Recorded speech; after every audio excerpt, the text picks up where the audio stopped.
afternoon, everyone. I am Nick, use they, them pronouns, and I will be leading Sunday school this morning.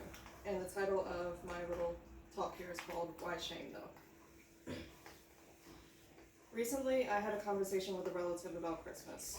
I wound up not only telling them that the holidays are now hard for me due to family issues, but also venting to them about other family issues, stuff that they're even a part of and cause to some degree. It was a text conversation, which was fine for me since I communicate better non-verbally and can better track my thoughts when I can see them. When composing the message, I was afraid. I didn't sugarcoat anything, and I was honest about how I felt. Still, I felt ashamed. But why though? Well, for starters, I'm a people pleaser. And that type of message that I sent them wouldn't really please anybody. I was so respectful, I didn't degrade or demean anyone, and I didn't even swear, which should be a few brownie points in my case. On top of that, I was raised to look more after and value others more than myself, if anyone can relate to that at all.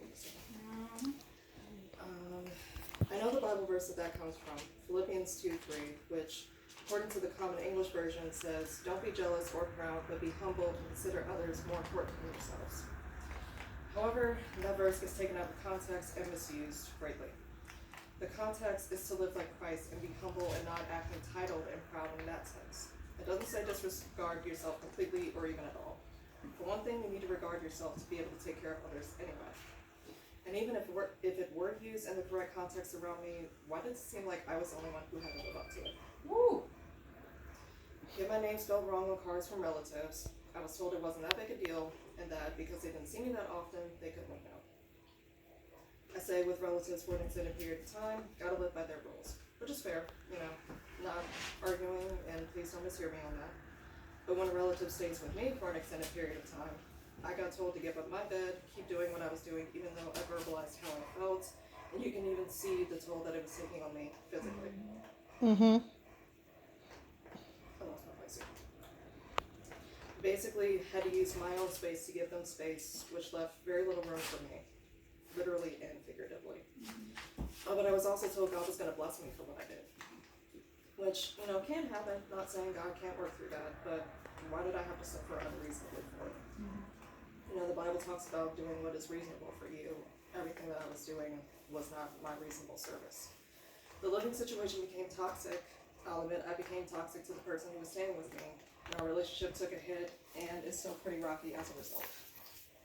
Pretty sure God doesn't condone toxicity. Or maybe that's just a passage I haven't read yet, or maybe I'm reading the wrong translation.